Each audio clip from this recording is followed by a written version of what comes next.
नमस्कार, मेरा नाम ज्ञानेश्वर है और आपने देखना शुरू किया है लाइव सिटी। मेरे साथ रोज की तरह न्यूज रूम में है बिहार के जाने माने पत्रकार रवि उपाध्याय जी, वरिष्ठ पत्रकार हैं।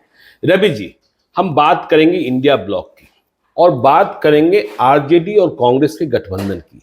बात बनने के बजाय बिगड़ती ही जा रही है। देख लेने, दिखा देने तक बात पहुंच गई है। न लालू यादव झुकने को तैयार हैं, न कांग्रेस टूटने को तैयार है। कांग्रेस कह रही हम और कहां कितना नीचे जाएंगे। तो ऐसी सूरत में होगा क्या? बिहार में इंडिया ब्लॉक बिल्कुल ही खंडहर की स्थिति में पहुंचने जैसा दिख रहा है। और दूसरी बात हम ये भी नोट कर रहे हैं कि देखिए, आरजेडी के बारे में एक ये परसेप्शन बना था कि पूरी बागडोर तेजस्वी यादव ने अपने हाथों में ले ली है और उन्हें ही तवज्जो मिल रही है जो तेजस्वी यादव के प्रति अकाउंटेबल हैं, न कि लालू यादव के प्रति। लेकिन लोकसभा चुनाव में जिस तरीके से लालू यादव व्यवहार पेश कर रहे हैं, आ रहे हैं, जिस तरीके से सिंबल बांट रहे हैं राबड़ी देवी के साथ मिलकर, आज तो हमने देखा कि जब बांका का सिंबल दे रहे थे तो मीसा भारती भी थी। मीसा भारती पर भी हम आएंगे कि कमान पूरे तौर पर लोकसभा चुनाव की कमान लालू यादव ने ले ली है और तेजस्वी यादव की चलती कुछ कम होती दिखाई पड़ रही है। क्या महसूस रहे हैं आप? इसके बाद तो हम बात करेंगे। लालू यादव ही सब कुछ कर रहे हैं, तेजस्वी यादव अब बोगी बने हुए हैं, लालू यादव इंजन बने हुए हैं। देखिए ज्ञानेश्वर जी, एक बात आप जो पहले आप देखिएगा 2020 के बिहार विधानसभा चुनाव की हम थोड़ा सा 2 मिनट बात कर लें। उस समय तेजस्वी यादव फुल कमांड में थे आरजेडी के और कहा जाता था कि लालू यादव के उत्तराधिकारी हो गए और गाहे बेगाहे लालू प्रसाद यादव ने भी कहा था कि अब इन्हीं को संभालना है, यही संभालेंगे। लेकिन अब जो नया जो दिखाई पड़ रहा है, जो अभी लोकसभा चुनाव के दरमियान जो जिस तरह से सिंबल बट रहा है, जिस तरह से लालू प्रसाद यादव आगे बढ़ गए हैं, अब तो लग रहा है कि अब कहीं ना कहीं आरजेडी को ग्रैब कर लिया है लालू प्रसाद यादव ने फिर से। मतलब कमान छीन ली है। हाँ, कमान छीन कर ग्रैब कर लिया है, उसको एकदम एक तरह से अपने पाले में कर लिया। अब तेजस्वी का अब नहीं चलता हुआ दिखाई पड़ रहा है। तेजस्वी का कोई प्रयोग नहीं कर पा रहे हैं। कोई नहीं, तेजस्वी अब कहीं दिखाई ही नहीं पड़ रहे, एक तरह से अब से माने पीछे हो गए हैं। अब लालू प्रसाद यादव फ्रंट में है और राबड़ी देवी दिखाई पड़ी, जो पहले वाला जो दिखाई पड़ता था। तो यह अब कहीं ना कहीं, और देखिए विपक्ष की ओर से कहा भी जा रहा है, भारतीय जनता पार्टी या जदयू की ओर से कहा जा रहा है कि देखिए लालू प्रसाद यादव फिर से अपने जंगल राज की ओर फिर से ले जाने की ओर लगे। अब यह कहा जा रहा है विपक्ष की ओर से ज्ञानेश्वर जी, तो यह दिखाई पड़ रहा है। और जो इंडिया अलायंस महागठबंधन की आप बात कर रहे हैं, वो निश्चित रूप से अब जिस शैम्बुल का जो टिकट का बंटवारा हो रहा है, आरजेडी ने सबको खटाखट जो सीट देने लगा और कांग्रेस से बातचीत नहीं हुई। वो वही कह रहे हैं कि इंडिया अलायंस महागठबंधन दरकता हुआ दिखाई पड़ रहा है। जी, हमने कहा ना, खंडहर होता दिख रहा है एकदम। पप्पू यादव को प्रियंका गांधी ने प्रॉमिस कर दिया। अब प्रियंका गांधी की बात भी आप सुनने को तैयार नहीं है कि भाई हम पूर्णिया नहीं देंगे, सुपौल या मधेपुरा से लड़ लीजिए। तो कांग्रेस भी कह रही है कि देखिए लालू जी, आपकी ये बातें हमें बर्दाश्त नहीं है। हम 6 सीटों पर, 5 सीटों पर और उन सीटों पर चुनाव नहीं लड़ेंगे जहां हमारी हार तय है।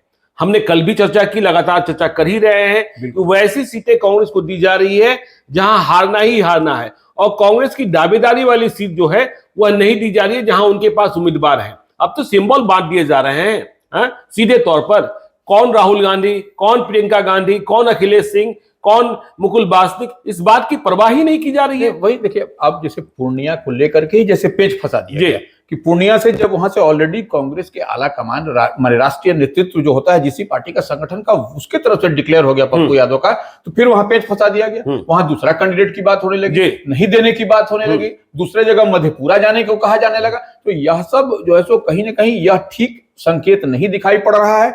और जो हम आप कह रहे हैं कि खंडहर दरकता हुआ, वो निश्चित रूप से बिहार में दिखाई पड़ रहा है। और ऐसे मजबूती से आपको लड़ना है, किनसे आप इसको अभी आप नहीं देख पा रहे हैं, उतना तो समझ रखिए किससे आप टकराने जा रहे हैं। और टिकट का बंटवारा कहीं ना कहीं ठीक नहीं हो रहा है। नहीं हो रहा है। अच्छा, ये आप मान रहे हैं? बिल्कुल जी, तो टिकट का बंटवारा जो है वो कन्वेंशनल पॉलिटिक्स के हिसाब से हो रहा है, मुझे ऐसा लगता है। देखिए, कुशवाहा कार्ड खेलने की कोशिश कर रहे हैं। लेकिन मैं कल जब चर्चा में था अजीत द्विवेदी के साथ, तो वे कह रहे थे कि आप चाहे जितनी मर्जी कुशवाहा कार्ड खेल लें, कुशवाहा जाति को यह पता है कि आरजेडी के भीतर हमें कुछ प्राप्त नहीं होना है। बिल्कुल, हमें जो प्राप्त होना है वो बीजेपी में, क्योंकि सम्राट चौधरी मुख्यमंत्री का चेहरा दिखाई पड़ रहे हैं और यदि हमें पुराने रास्ते पर ही चलना है तो नीतीश कुमार लवकुश की राजनीति के जनक हैं। तो आप चाहे जितने टिकट दे दें, कुशवाहा कितना मत देंगे, यह देखिए। तो हम आगे जो चर्चा करना चाहते हैं, आपने कहा ही कि देखिए टिकट बंटवारे में भी गड़बड़ी दिखाई पड़ रही है और ऐसा लग रहा है कि आप स्थान जो है वो एनडीए के लिए छोड़ते जा रहे हैं। तो कांग्रेस भी बिल्कुल तन गई है कि यदि आपने मेरे साथ खेल किया, जैसा खेल लालू यादव करते दिख रहे हैं, तो आपको भी नहीं छोड़ेंगे। बिल्कुल। तो देखिए आरजेडी और कांग्रेस में ही लड़ाई हो जाएगी। ये एनडीए, बीजेपी, जेडीयू और एलजेपी से क्या लड़ेंगे? आपस में ही लड़ जाएंगे। आपस में ही एक दूसरे को खींचते हुए नजर आ रहे हैं कि अब आरजेडी वहां दे रही है तो कांग्रेस को रास नहीं आ रहा है, कांग्रेस दे रही है तो आरजेडी को रास नहीं आ रहा है, अब और तो और वाम दलों को भी यह सब रास नहीं आ रहा है। तो यह कहीं ना कहीं आप जो है सो जिस सीट पर दावेदारी इतना तो, और आज हमने देखा कि वाम दल ने भी बगैर गठबंधन में सीट शेयरिंग का फार्मूला निकले बेगूसराय में उम्मीदवार घोषित कर दिया अवधेश राय को, बछवाड़ा के पूर्व विधायक, कि भाई लालू यादव की प्रतीक्षा नहीं की। लालू यादव मनमानी कर रहे हैं, बेगूसराय पर भी जिस था कन्हैया कुमार को नहीं देंगे, सीपीआई को नहीं देंगे, उधर सीपीएम को नहीं देंगे, तो आज बेगूसराय में वाम दल ने कह दिया कि अवधेश राय उम्मीदवार होंगे। बिल्कुल। हाँ। तो देखिए कांग्रेस की जो तैयारी, हमें जो खबर मिल रही है कि कांग्रेस भी यदि यह गठबंधन टूटता है तो कांग्रेस के निशाने पर भी बीजेपी बाद में, जेडीयू बाद में, एलजेपी बाद में, आरजेडी पहले आ जाएगी, ऐसी सूचनाएं मिल रही हैं। देखिए ज्ञानेश्वर जी ठीक बोल रहे हैं। जो कांग्रेस की तैयारी है वो जिस तरह से लालू प्रसाद यादव के यहाँ अखिलेश प्रसाद सिंह प्रदेश अध्यक्ष कांग्रेस दौड़े दौड़े कल गए, बात की, कल देर रात तक मीटिंग चली है, और उसके बाद कोई लब्बो लबाब नहीं निकला। अल्टीमेटली और क्या उल्टा हो गया कि सब जगह और सैंपल फास्ट बांटना जाने लगा राजद की ओर से। तो ऐसे में अब जो है सो असहज की स्थिति बन गई है। तो ऐसे में कांग्रेस ने भी मन बना लिया है कि अब हमको बिहार के सभी 40 पर उम्मीदवार दे देना एकदम। अच्छा, सभी 40 पर उम्मीदवार दे देने एकदम सभी। और देखिए कहा जा रहा है कि देखिए वाम दलों के संपर्क में भी कांग्रेस पार्टी है, पशुपति पारस के संपर्क में भी कांग्रेस पार्टी है, और तो और देखिए झटका देने की तैयारी है। और इस रणनीति पर काम किया जा रहा है कि लालू यादव के वोट बैंक में ही तोड़ दें, लालू यादव का वोट बैंक। खबर यह आ रही है, देखिए संभव होगा नहीं होगा, कि कई नामों पर और कई नेताओं से जो लालू यादव जिन्हें टिकट नहीं दे रहे हैं उनके साथ कांग्रेस पार्टी संपर्क में आ रही है। और सबसे बड़ा नाम आ रहा है हिना साहब का, शहाबुद्दीन की पत्नी का। देखिए हिना साहब, जिनके बारे में कहा जा रहा है कि वह निर्दलीय उम्मीदवार होंगी, लेकिन बात यह आ रही है कि कांग्रेस नेतृत्व ने हिना साहब से संपर्क करने की कोशिश की है, और यदि गठबंधन टूटता है तो हिना साहब को कांग्रेस का टिकट दिया जा सकता है। देखिए मुसलमान ऐसे भी थोड़े नाराज दिख रहे थे, लेकिन मजबूरी, लेकिन कांग्रेस पार्टी यदि अलग हो जाती है, हिना साहब उनके फोल्ड में चले जाते हैं और हिना साहब पूरे बिहार में प्रचार करती हैं। हमने गोपालगंज का नतीजा देखा था, हमने बोछा का नतीजा देखा था, तो कुर्नी का नतीजा देखा था। तो फिर तो बड़ी मुश्किल स्थिति पैदा होने वाली है। जो 3 उपचुनाव की बात की गणेश्वर जी, वह हिना साहब का साइलेंट रहना वही अंडर करंट था वो, और ओवैसी की पार्टी का आ जाना जी, तो वही अंडर करंट था कि जो कि परिणाम पूरा उलट हो। तो यह इस बात को समझना पड़ेगा, जो हिना साहब की बात हम लोग कर रहे हैं, निश्चित रूप से हिना साहब, और देखिए कांग्रेस पर तो ऐसे भी अल्पसंख्यक लोग ट्रस्ट करते हैं। आप देखिए पिछले चुनाव में हम एक छोटा सा लोकसभा के चुनाव में 0 पर आरजेडी बोल्ड हो गई, लेकिन कांग्रेस का एक ही खाता वो खुला मोहम्मद जावेद के रूप में, वहां से किशनगंज में वो आपको दिखाई पड़ा। और लगातार 3 चुनाव में वहां से होते, मोदी का मैजिक 14 में भी था, 19 में भी था, उसमें भी वहां से एक सीट आपको कांग्रेस निकालती बिल्कुल पड़ी बिहार में। तो यह निश्चित रूप से हिना साहब के पास ऑफर जाएगा, और कांग्रेस जब से नहीं, देखिए 2014 में तारिक अनवर भी जिनके टिकट के हाथ से, बिल्कुल सही बात है। तो यह सब जो है सो मैंने आपको दिखाई पड़ेगा। और हिना साहब जो आपको, शहाबुद्दीन की पत्नी, और शहाबुद्दीन की फैन फॉलोइंग कम हो गई है, और आप जो हैं उस परिवार से बातचीत करने को ही तैयार नहीं है। आप या तो माले की बात कर ले रहे हैं, या फिर बात आ रही है कि ओम प्रकाश यादव भी आपके संपर्क में आ गए हैं। तो ओम प्रकाश यादव भले संपर्क में आ जाएं, यादव का मत भले प्राप्त कर लें, लेकिन ओम प्रकाश यादव और शहाबुद्दीन की अदावत, मुसलमान साथ नहीं हो पाएंगे। मुस्लिम वोट चढ़ेगा ही नहीं, बिल्कुल नहीं। और जैसे ही क्या बोलता है हिना साहब सामने आएंगी कांग्रेस के साथ यदि हो जाती हैं, हम संभावनाओं पर बात कर रहे हैं, तो परेशानी तो पूरे बिहार में पैदा होगी। निश्चित रूप से अंडर करंट की जो हम बात कर रहे हैं, तो वही अंडर करंट जब चलेगा तो वो मुस्लिम वोट कहीं ना कहीं इधर से पलटता हुआ आपको कांग्रेस की तरफ जी। दिखाई पड़ेगा, इसमें कहीं कोई दो मत नहीं है। और जैसे आपने तारिक अनवर का नाम जी। लिया, तो तारिक अनवर भी एक बड़े और कद के चेहरे हैं। तो जब तारिक अनवर भी रहेंगे चुनावी मैदान में कांग्रेस के, हाँ नहीं देखिए ना, जब यदि गठबंधन नहीं टूट जाता है बिल्कुल। तब कटिहार में यदि आरजेडी के प्रत्याशी अशफाक करीम होंगे जिनके लिए इतनी मेहनत कर रहे हैं लालू यादव, और तो कांग्रेस तारिक अनवर को उतार देगी निश्चित रूप से। हाँ? वो सीट और भी फिर उनका उसका, रहा है। हाँ हाँ, और उनका सीट भी रहा है, बिल्कुल। उनकी पहुंच भी है। और फिर तो समझ ही रहे हैं, अररिया में बात हो रही है कि यदि लालू यादव ने शाहनवाज आलम को तस्लीमुद्दीन के दूसरे बेटे को टिकट दिया तो कांग्रेस पार्टी सरफराज आलम जो पूर्व सांसद हैं उनसे संपर्क साध सकती है।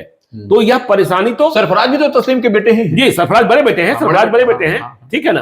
तो ये परेशानियां, और कहा जा रहा है कि इतना ही नहीं, टारगेट कर रही कांग्रेस पार्टी ने लालू यादव को यह संदेशा भिजा दिया है कि देखिए आपको हम परेशान करके छोड़ देंगे। जैसे कहा जा रहा है कि बक्सर में यदि गठबंधन टूटा तो कांग्रेस पार्टी ददन पहलवान पर दांव लगा दे सकती है। देखिए पिछले दिनों ददन पहलवान अखिलेश सिंह की एक सभा में भी दिखाई पड़े थे, और यदि हमें चुनाव के इतिहास को देखना है तो हम यह देखते हैं कि बक्सर में जगदानंद सिंह की हार के कारण ददन पहलवान कई बार बने हैं। तो ददन पहलवान यह तो यादव वोट ही काटेंगे निश्चित रूप से। देखिए यादव में तो इनकी पैठ भी है और वहीं के हैं जी, और वो जमीन से जुड़े हुए नेता, हवाई नेता नहीं है। तो ऐसे में निश्चित रूप से बक्सर अगर यदि लोकसभा क्षेत्र में अगर ददन पहलवान पर को कांग्रेस दांव पर लगाती है तो ये एक बड़ी बात होगी। और निश्चित रूप से आरजेडी का कोई भी पहलवान उतार दीजिएगा आप ज्ञानेश्वर जी, वो पटखनी खाता हुआ दिखाई पड़ेगा आपको, इसमें भी कहीं कोई दो मत नहीं है। तो ऐसे में कई सारे नाम हैं। अब जैसे आप यहाँ पर चलिए, नवादा चलिए। हाँ, नवादा देख लीजिए, नवादा में आपने श्रवण कुशवाहा को दे दिया और राजवल्लभ यादव विद्रोह की मुद्रा में है। नहीं, इग्नोर कर दिया आपने राजवल्लभ यादव को, जिनकी पत्नी वहां से सिटिंग एमएलए भी है, विभा देवी जी। आपने उनसे पूछा तक नहीं, जांचा तक नहीं, उनके भतीजा वहां से एमएलसी हैं लोकल बॉडीज में जी, अशोक कुमार। तो यह बात अब समझने वाली बात है कि आप उनकी पत्नी को, उनके भतीजा को, खुद राजवल्लभ यादव को इग्नोर कर दिया और दूसरा आपने समाज श्रवण कुशवाहा को दे दिया। तो जबकि विनोद यादव तैयारी कर रहे थे राजवल्लभ यादव के भाई पिछले एक वर्ष से, और कहा जा रहा है कि कहा भी गया था कि उम्मीदवार आप ही होंगे, लेकिन ऐन मौके पर आपने श्रवण कुशवाहा को। और देखिए राजवल्लभ यादव के सामने परेशानी यह है कि विभा देवी के खिलाफ राजवल्लभ यादव चुनाव लड़े हैं, विधान परिषद का चुनाव भी लड़े हैं, और राजवल्लभ यादव ने दोनों चुनावों में हरवाने का काम किया है। और अब तो टिकट ही, तो राजवल्लभ यादव कैसे झंडा उठा लेंगे? तो ये बड़ी परेशानी तो हो रही है राजवल्लभ यादव के लिए, राजनीतिक परेशानी हो जाएगी और ये और पारिवारिक परेशानी भी। जिस भतीजा जो एमएलसी अब जैसे माने लोकल बॉडीज में जीत के आया, उसके खिलाफ वो लड़ा, वह व्यक्ति उसी को आपने प्रत्याशी बना दिया, तो वो तो परेशानी, पॉलिटिकल परेशानी भी है। वो ज्ञानेश्वर जी कैसे वो आदमी सर्वाइव करेगा? पॉलिटिकल डेथ हो जाएगा उस वैसे व्यक्ति का, राजवल्लभ यादव का और उनके परिवार का। तो ऐसे में वहां से निश्चित रूप से विनोद यादव को अगर यदि कांग्रेस वहां से उतारती है नवादा सीट से, तो यह एक बड़ा जो है सो गेम प्लान होगा कांग्रेस का वहां से, और वो आपको दिखाएगा मजबूती के साथ। अब उसी तरह से देखिए, अब नहीं, मैं उसके पहले बात कर लूं कि देखिए आज कांग्रेस पार्टी के एक बड़े नेता से हमारी बातचीत हो रही थी। वे कह रहे थे कि इसमें कोई शक नहीं कि लालू यादव सबसे बड़े यादव नेता हैं, लेकिन क्षेत्रीय छत्रप भी उतने ही यादव में हैं। और यदि लालू यादव के कह देने मात्र से यदि सारे यादव वोट दे देते तो मधेपुरा लालू यादव कैसे हार गए थे? मधेपुरा में आरजेडी का कोई उम्मीदवार सिवाय पप्पू यादव के कोई क्यों नहीं जीता? तो मधेपुरा आप नहीं जीत सकते हैं तो क्षेत्रीय छत्रप को। तो आप कह रहे थे, इसके आगे की बात कर रहे थे, विनोद यादव के आगे की बात कर रहे थे। देखिए अब एक थोड़ा सा इधर हम चलते हैं। अब आप देखिए पाटलिपुत्रा की ही बात करते हैं। पाटलिपुत्रा बड़ी बात, परिवार में ही फिर से मीसा भारती के बारे में खबर आ रही है कि उन्हें ही सिंबल दिया जा रहा है। तो भाई वीरेंद्र का क्या हुआ, रीतलाल यादव का क्या हुआ? और देखिए पाटलिपुत्रा से लालू प्रसाद यादव नो डाउट यादव के बड़े नेता हैं, लेकिन पाटलिपुत्रा से 3 बार उनके परिवार को माने बेटी लड़ी, लालू यादव भी लड़े, 2009 में हार गए, रंजन यादव से हार गए। तो वह सीट तो लालू यादव भी एक्सपेरिमेंट कर चुके हैं, अपनी बिटिया को भी 2 बार लड़वा के देख चुके हैं, तो वह पटखनी खाते रहे वहां पर, अपने भी उनकी बिटिया भी। तो ऐसे में सबसे बड़ी बात है ज्ञानेश्वर जी कि इस बार जो तो फिर वही बिटिया पर वो दाव लगा। नहीं देखिए 2014 में भी रीतलाल यादव को भरोसा दिया गया था कि अगली बार छोड़ देंगे, 2019 में बिल्कुल नहीं दिया गया। और आपको पता है कि मीसा भारती के कारण ही रामकृपाल यादव पार्टी छोड़कर चले गए थे और बीजेपी में शामिल हो गए थे। तो देखिए कहा जा रहा है कि इस बार रीतलाल यादव मीसा भारती को टिकट मिलने की स्थिति में घर के भीतर कैद हो सकते हैं, मदद तो नहीं करेंगे, और कांग्रेस पार्टी रीतलाल यादव के भाई से संपर्क करने की कोशिश कर सकती है। देखिए वही अब बात चल रही है कि रीतलाल यादव के भाई जो हैं जी। पिंकू यादव, वो ऐसा कांग्रेस उन पर भी दांव खेल सकती जी, है। यदि गठबंधन टूटा है तो। हाँ, गठबंधन टूटा लालू है। यादव को संदेशा देना है। निश्चित रूप से। हाँ। तो ऐसे में पिंकू यादव को अगर यदि वहां से पाटलिपुत्रा रामकृपाल के खिलाफ कांग्रेस इस्तेमाल करती है जी। तो ये एक वहां पर भी आपको कुछ लड़ाई दिखाई पड़ेगी मजबूती के साथ, क्योंकि देखिए वो हम मास्टर कार्तिक की बात हम कह रहे थे जी। आपको ज्ञानेश्वर जी डिस्कशन से पहले, बिल्कुल। मास्टर कार्तिक वहां से लोकल बॉडी से चुनाव जीते जी। आरजेडी के इस पर, तो वह सीट था, सिटिंग सीट थी रीतलाल यादव की। जी। उसने फॉरगो कर दिया, छोड़ दिया और उसके लिए मदद किया उसने। जी। तो यह एक भूमिहार समाज में भी मैसेज है कि रीतलाल यादव ने भूमिहार समाज के लिए सीट छोड़ा है, यह कुर्बानी दी, तो यह एक कहीं ना कहीं अंदर खाने में मैसेज है। तो यह अगर यदि उनके भाई खड़ा होंगे तो निश्चित रूप से आपको वोट उधर भी पलटता हुआ दिखाई पड़ेगा। तो इसमें कहीं अरे एक बात और भी है ना, देखिए रामकृपाल यादव से लड़ना है। रामकृपाल यादव ऐसे सांसद हैं जो 5 साल क्षेत्र में रहते हैं, सरल और सुलभ। हाँ, सर्व सुलभ हैं और क्षेत्र में रहते हैं, चाहे शादी हो चाहे श्राद्ध हो। लेकिन मीसा भारती चुनाव के समय ही प्रकट होती हैं और पहचान सिर्फ इतनी है कि लालू यादव की बिटियां हैं। तो रीतलाल यादव ने खेल कर दिया, चाहे प्रत्यक्ष या अप्रत्यक्ष, निश्चित तो नुकसान तो हो जाना है। निश्चित रूप से देखिए नुकसान हो जाना है। तब ऐसी परिस्थिति में मजबूत उम्मीदवार नहीं रहेगा तो फिर रामकृपाल यादव का जो आप कह रहे हैं वो तो क्लीन स्वीप हो जाएगा, उसमें कहाँ दिक्कत है? कहीं कोई दिक्कत नहीं, कोई लड़ाई ही नहीं होगी, कोई टसल ही नहीं होगी वहां पर पाटलिपुत्रा सीट पर। नहीं, 2019 में तो लड़ाई बहुत जबरदस्त हो गई थी, मात्र 39,000 मत से, लेकिन उस समय लाल यादव मन से मीसा भारती के साथ। बिल्कुल वही हम कह रहे हैं, उस समय सिनेरियो कुछ और था। तब अभी के बदली हुई राजनीति में थोड़ा सा भी जो इस तरह घालमेल होगा और कांग्रेस अगर यदि इस तरह से दांव खेलती है जो जानकारी छन करके आ रही है तो उसमें निश्चित रूप से यह सीट यहाँ पर टफ होता हुआ नहीं। हमने ये भी देखा कि 2019 के चुनावी नतीजे को देखते हैं तो 3 विधानसभा क्षेत्रों में मीसा भारती की लीड थी और 3 विधानसभा क्षेत्रों में रामकृपाल यादव की लीड थी। 39,000 मतों से जीत हार हुई थी। तो जो चौथा विधानसभा क्षेत्र जीतेगा वही पाटलिपुत्रा का सांसद बनेगा। रीतलाल यादव इसलिए दावा कर रहे थे कि दानापुर विधानसभा क्षेत्र पाटलिपुत्र लोकसभा क्षेत्र के अधीन हम ही जीतने का ताकत रखते हैं। भाई वीरेंद्र दावा कर रहे थे हम बढ़त बढ़ा सकते हैं मनेर में मीसा भारती लीड हुई थी।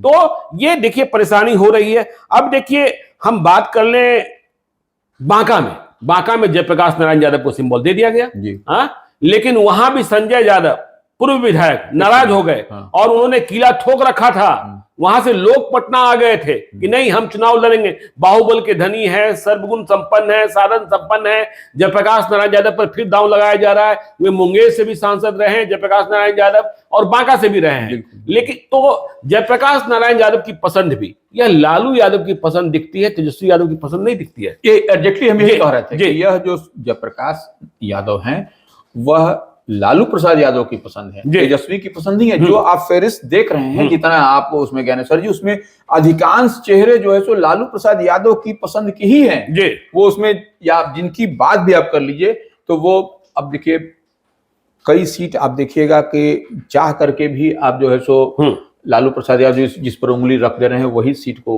वो सिंबल मिलता हुआ दिखाई पड़ रहा है। तो यह कहीं ना कहीं दिखाई पड़ रहा है कि तेजस्वी यादव को दरकिनार करने की बात हो रही है। तेजस्वी यादव से कमान छीन ली गई। हाँ, छीन ली गई है, यह एकदम स्पष्ट दिखाई पड़ रहा है। तो यह कहीं ना कहीं बांका सीट पर भी यही होता हुआ दिखाई पड़ रहा है। जयप्रकाश यादव को आप जब समझ रहे हैं तो आप समझ लीजिए कि उसमें लालू प्रसाद यादव की सहमति है, तेजस्वी की सहमति नहीं है।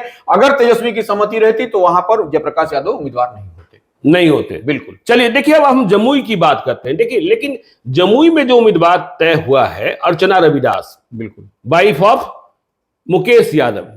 देखिए तो यह कहा जा रहा है कि ये तेजस्वी की टीम के हैं, लेकिन यहां भी कांग्रेस कह रही है यदि गठबंधन नहीं हुआ तो आईपी गुप्ता को उतार देंगे। आईपी गुप्ता अखिल भारतीय पान समाज के अध्यक्ष, और पान समाज का कितना बड़ा सम्मेलन हुआ था पटना में आपको याद होगा, और तांती ततवा इसकी आबादी जमुई में है, तो परेशानी का कारण। और यह भी कहा जा रहा है कि देखिए आरजेडी वैसे ही दलित नेताओं को पसंद कर रही है जिनके परिवार में कोई ना कोई यादव है। तो अर्चना रविदास तो ठीक है उम्मीदवार बना दी गई। क्यों बना दी गई? क्योंकि उनके पति यादव हैं और मुंगेर के जिलाध्यक्ष रहे मुंगेर को। तो देखिए कांग्रेस जो है लगातार संदेशा देने की कोशिश कर रही है, समझौता कर लो नहीं तो खेल बिगड़ देंगे। बिल्कुल। आईपी गुप्ता जो पान समाज की बात की ज्ञानेश्वर जी, पान समाज हर असेंबली सेगमेंट में आप देखिएगा पान समाज का वोट है। बिहार के सभी इसमें ये महादलित हैं वर्ग से आते हैं लोग पान समाज, तो ऐसे में इनका हर असेंबली सेगमेंट में 5,000, 7,000, 10,000 वोट आपको दिखाई पड़ेगा। ये पान समाज स्पेसिफिक, ये आपको हर असेंबली सेगमेंट में, तो यह निश्चित रूप से आईपी गुप्ता यदि वहां पर जमुई तीसरे उम्मीदवार हो जाते हैं कांग्रेस की ओर से, हाँ, तो ये परेशानी बढ़ जाएगी। कोई भी उम्मीदवार के लिए कंफर्टेबल भी नहीं होता हुआ दिखाई पड़ेगा और कांग्रेस इन पर हमको लगता है दाव लगाएगी आईपी गुप्ता। यदि रिश्ता टूटा और गठबंधन टूटा तो खेला हर जगह, हाँ, मतलब देखिए मैं बार बार कर रहा हूं कि तब कांग्रेस के निशाने पर लालू यादव आ जाएंगे। बिल्कुल कांग्रेस के निशाने पर बीजेपी बाद में आएगी और लालू यादव को कांग्रेस से ही पहले लड़ना होगा। सारण में क्या होगा ज्ञानेश्वर जी? सारण में देखिए चंद्रिका राय अभी फ्री हैं, बिल्कुल। तो कहा जा रहा है कि कांग्रेस पार्टी जो है चंद्रिका राय से भी संपर्क कर रही है कि रोहिणी आचार्य, राजीव प्रताप रूडी, हम लोग आमने सामने की लड़ाई देख रहे थे, लेकिन कांग्रेस से संबंध खराब हुआ तो कांग्रेस के बारे में जानकारी कि चंद्रिका राय से बातचीत की जा रही है। क्या होगा? यादव मतों में सेंधमारी, वे उसी इलाके के विधानसभा क्षेत्र दरियापुर से विधायक रहे हैं, मंत्री रहे, दरोगा राय के पुत्र हैं, उनके पिता मुख्यमंत्री रहे हैं और उसके बाद लालू प्रसाद यादव के रिश्तेदार भी हैं जी। तो वह सब कुछ समीकरण ऐसा घालमेल हो जाएगा सारण में भी कि आप वहां पर भी सहजता के साथ आप मने नहीं आप आपको निकलने के लिए स्पेस ढूंढना पड़ेगा। सारण बहुत टफ हो जाएगा अगर चंद्रिका राय वहां से चुनाव लड़ेंगे, क्योंकि यादव का वोट ही जो है सो आपको इधर उधर हो जाएगा। तो वो ऐसे में आपका अपोनेंट जो भी होंगे, राजीव प्रताप रूडी होंगे भारतीय जनता पार्टी से, तो उनके लिए अब तो एकदम बिल्कुल रास्ता तय, लड़ाई ही नहीं होगी तब लड़ाई नहीं होगी। अब इसी तरह से सीतामढ़ी देख लीजिए, सीतामढ़ी में सुनील कुशवाहा जो देखिए 2015 में चुनाव जीते थे, 2020 में हार गए। कहा जा रहा है कि सुनील कुशवाहा को सिंबल दिया जा रहा है, जो कुशवाहा कार्ड खेलना चाह रहे हैं लालू यादव और तेजस्वी यादव की 5 या 6 कुशवाहा को लड़ाने की बात हो रही है। लेकिन कांग्रेस पार्टी फिर अर्जुन राय से संपर्क कर रही है। अर्जुन राय पूर्व सांसद, बिहार सरकार के पूर्व मंत्री, जाति से यादव, तो वहां भी खेला हो जाएगा। हाँ, देखिए आप कुशवाहा का वोट लेकर बैठे रहिए और यादव का वोट। अर्जुन राय भी ज्ञानेश्वर जी समाजवादी नेता शरद यादव के साथ में रहे थे, उनके साथ में चले थे, अंतिम दिनों तक वो साथ में रहे। तो ऐसे में निश्चित रूप से अर्जुन राय अगर यदि वहां से लड़ेंगे तो यादव समाज से आने के कारण वह जो है सो वोट में वहां पर भी डेंट लगता हुआ आपको दिखाई पड़ेगा आरजेडी वाले वोट में, इसमें कहीं कोई दो मत नहीं है। कितना भी कुशवाहा लड़ा दे और कुशवाहा का वोट तो इधर उधर होने, वह मुगालते में क्यों आरजेडी के लोग समझ में नहीं आता है कि कुशवाहा का हम अगर कैंडिडेट दे देंगे तो कुशवाहा का वोट ट्रांसफर आ जाएगा। लॉ कुछ वोट इधर उधर नहीं होने वाला है, लाख ही लोग प्रयास कर दी। जिस तरह से यादव का वोट इधर उधर नहीं होता है, उस तरह से लॉ कुछ का वोट भी इधर उधर नहीं होगा। इस बात को भी तय मान के चलिए, थोड़ा बहुत 19-20 हो सकता है, लेकिन अधिक डेंट नहीं होने जा रहा है। लेकिन अगर यदि अर्जुन राय सीतामढ़ी से लड़ेंगे तो निश्चित रूप से आप समझिए कि यादव वोट में डेंट होगा, इसमें कहीं कोई दो। चलिए जहानाबाद की बात कर लेते हैं, जहां 2019 में सुरेंद्र यादव चुनाव जीत ही गए थे, 1700 मतों से हार गए, बहुत सारी कहानियां हैं। तो सुरेंद्र यादव को फिर से सिंबल दे दिया गया है। उनके दामाद रिंकू यादव विधान पार्षद को नहीं मिला, लेकिन कांग्रेस से बात बिगड़ी तो कहा जा रहा है कि 2019 की तरह कांग्रेस खेला खेलने के लिए तैयार है। चंद्र प्रकाश याद होगा, करीब 5000 मत ले आए थे, जिसके कारण चुनाव हारे सुरेंद्र यादव। तेज प्रताप यादव के उम्मीदवार थे और चंद्रिका यादव के बेटे हैं। तो इस बार कहा जा रहा है कि यदि बात नहीं बनी तो चंद्र प्रकाश यादव के बड़े भाई जो कांग्रेस सेवा दल के अध्यक्ष हैं, संजय यादव नाम है, उनको उम्मीदवार बना दिया जाएगा। वो चुनाव लड़ने के लिए हैं भी, तैयार भी हैं, तो फिर यहां भी खेला हो जाएगा। चंद्र प्रकाश एक बार लड़े हुए थे, तो ऐसे में उनके बड़े भाई लड़ जाएंगे तो कोई दिक्कत नहीं है। कांग्रेस के नेता भी हैं, और प्रैक्टिस में भी उनके छोटे भाई रह के देख चुके हैं। तो प्रैक्टिस में है तो उनको पूरा आइडिया है। और उसके बाद से कहीं ना कहीं लालू प्रसाद यादव के बड़े पुत्र जो है तेज प्रताप यादव का उनको आशीर्वाद भी था चंद्र प्रकाश को। तब ऐसे में वह कोई दूरी की बात नहीं होगी, वह कहीं ना कहीं इस पर भी सीट पर आपको जहानाबाद सीट पर भी खेला होता हुआ दिखाई। लेकिन ये मधुबनी का क्या होगा? मधुबनी गुलाब यादव के बारे में कहा जा रहा है। गुलाब यादव को यदि लालू यादव मना कर रहे हैं तो खबर यह है कि गुलाब यादव के भी संपर्क में कांग्रेस पार्टी आ चुकी है। गुलाब यादव कितने ताकतवर हैं? गुलाब यादव भले आरजेडी में अभी नहीं है, झंझारपुर से चुनाव लड़ा था, चुनाव हार गए थे, पार्लियामेंट का चुनाव, विधायक रहे हैं और उन्होंने अपनी ताकत के बूते बिल्कुल निर्दलीय अपनी पत्नी अंबिका गुलाब यादव को विधान पार्षद बनवाया, चुनाव जितवाया, बेटी को जिला परिषद का अध्यक्ष बनवाया। तो देखिए अली अशरफ फातमी को लड़ा लीजिए और सामने गुलाब यादव आ जाएंगे, क्या होगा? गुलाब यादव की ताकत तो है। देखिए गुलाब यादव तो ऐसे भी वहां पर उनके पास वोट है जी, मधुबनी में और झंझारपुर दोनों में सब। उनकी जो पत्नी है अंबिका गुलाब यादव, जी, जब वो लोकल बॉडी से जीत करके आई है, तो वह उनका पार्लियामेंट का, वो उनका लोक विधान परिषद का सीट भी लंबा होता है, 3-4-5 जिला उसमें कवर करता है। तो वो ऐसे में वहां तक पूरी पहचान, पूरी पकड़ गुलाब यादव की है, इससे आप इनकार नहीं कर सकते। तो यह अली अशरफ फातमी के लिए भी अब टफ हो जाएगा वहां, अगर आरजेडी से वहां से लड़ रहे हैं और गुलाब यादव को अगर यदि कांग्रेस ने वहां से उतार दिया तो निश्चित रूप से वह सीट पर आपको कड़ा संघर्ष, कड़ा मुकाबला देखने को मिलेगा, क्योंकि अंबिका गुलाब यादव उनकी पत्नी है, इस बात को भी ध्यान रखना पड़ेगा, जिनकी अपनी भी पहुंच है, अपनी भी पकड़ है। तो ऐसे में निश्चित रूप से अपने पति के लिए, गुलाब यादव के लिए वह एड़ी चोटी का पसीना भी लगा देंगे। जी बिल्कुल। देखिए, अब जो एक और बात कर ले, पशुपति पारस के जो दूत हैं श्रवण अग्रवाल, उनकी पार्टी के राष्ट्रीय प्रवक्ता हैं, उन्होंने कांग्रेस के नेताओं से बात की है, क्योंकि देखिए तेजस्वी यादव के यहाँ, लालू यादव के यहाँ भाव मिलता दिख नहीं रहा है।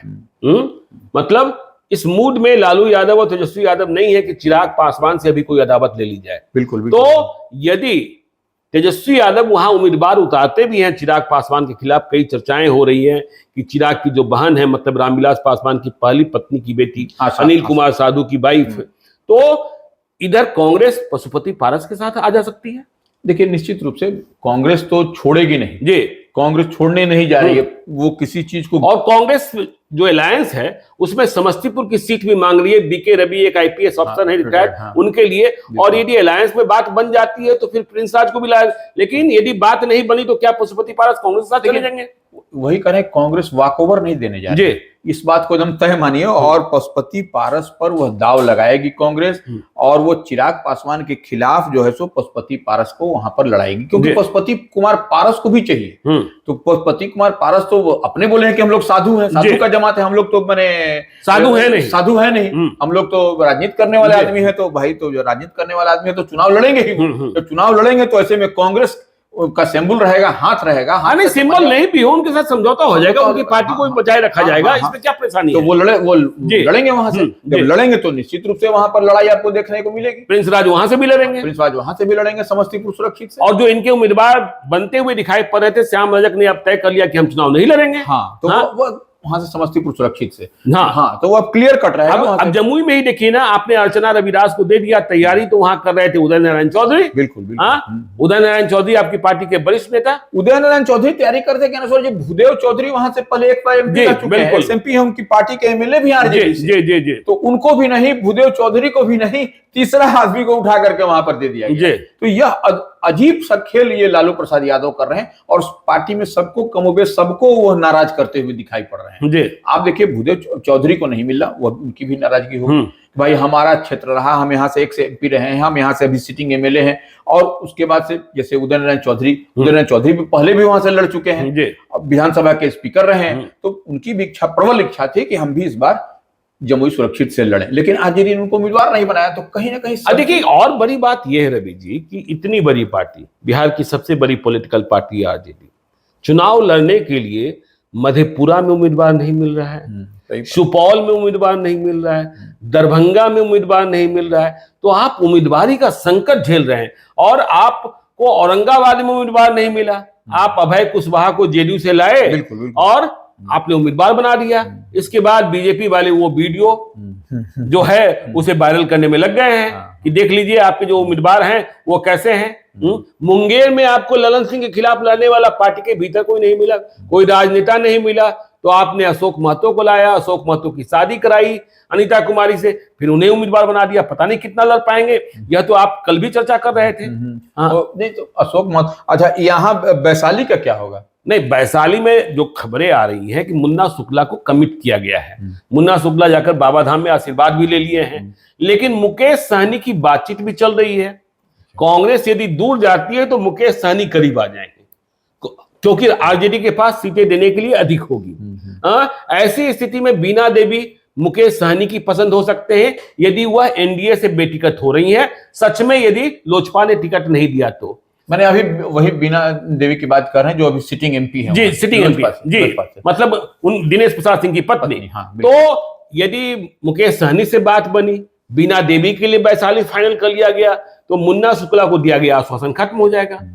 तो फिर कांग्रेस पार्टी तो वैसे ही उम्मीदवारों को तलाशेगी तो ये मजबूत कैंडिडेट होंगे जी। अगर यदि बीना देवी की बात जो आप कह रहे हैं, बीना देवी को कांग्रेस अगर यदि यहाँ से वैशाली से बनाती है तो ये मजबूत उम्मीदवार होंगे, क्योंकि ये सिटिंग एमपी भी है, तो इनको सब चीज और उनके पति जो हैं वो सर्वदलीय नेता माने जाते हैं। हाँ, सभी पार्टियों में पहुंच है और एक एक पंचायत, एक एक ब्लॉक, एक एक गांव में उनके दूत हैं, कुछ दूसरे किस्म के आदमी भी हैं। देखिए, तो इसलिए ये देखिए कांग्रेस ने परेशानी तो खड़ी कर दी है। निश्चित रूप से यह सब जितनी हम लोग बता रहे हैं, और ये करीब करीब 40 लोकसभा सीट पर आप देखिएगा कमोबेश इसी तरह की स्थिति दिखाई पड़ेगी आपको। कांग्रेस सबको एक्स्ट्रा एक्सपेरिमेंट कर देगी ना कि, और कांग्रेस के पास देखिए, कांग्रेस तो निश्चित रूप से राष्ट्रीय पार्टी है, उसके पास एक्सपीरियंस है, उसके पास थिंक टैंक है, वैसे लोग की लंबी सूची भी है। यहाँ भले आरजेडी भी ड्राइविंग सीट पर है बिहार में गणेश्वर जी, लेकिन कांग्रेस के पास भी थिंक टैंक है। और इस तरह से 40 लोकसभा में देखिएगा कि एक से एक कैंडिडेट आपको दिखाई। अभी हम लोग जितनी उम्मीदवारों की चर्चा किए उसमें देखिए सब उम्मीदवार किसी काटने लायक कोई उम्मीदवार नहीं, सब मजबूत है। और यह लोग अपने अपने क्षेत्र के ये लोग माने मजबूत पकड़ रखने वाले लोग। तो ऐसे में निश्चित रूप से कांग्रेस अगर यदि इन लोगों को उम्मीदवार बनाती है तो यह कुछ समीकरण बदला हुआ दिखाई पड़ेगा। तो इसका मतलब तो रवि जी आज की रात भारी है। बिल्कुल, आज या तो गठबंधन हो जाना है, सीटों पर बात बन जानी है, नहीं तो बात अलग अलग होनी है। बिल्कुल, और इंडिया ब्लॉक का खंडर हो जाना यह भी तय है। बिल्कुल। तो देखिए, आपने समझा और सुना क्या चल रहा है इंडिया ब्लॉक के भीतर। आरजेडी और कांग्रेस में दूरी बढ़ती जा रही है, दूरी को कम करने की कोशिश की जा रही है, लेकिन न कांग्रेस तैयार है, न आरजेडी तैयार है। रास्ता क्या निकलेगा, आज की रात बाकी है। और भी आपको खबरें बताएंगे, आप देखते रहिए लाइव सीरीज को। यदि अब तक आपने हमारे यूट्यूब चैनल लाइव सीरीज को सब्सक्राइब नहीं किया है तो जरूर कर लीजिएगा। और यदि इस वीडियो को आप फेसबुक पेज के माध्यम से देखें तो पेज को लाइक कीजिएगा, ट्विटर पर भी हमें फॉलो कीजिए। धन्यवाद।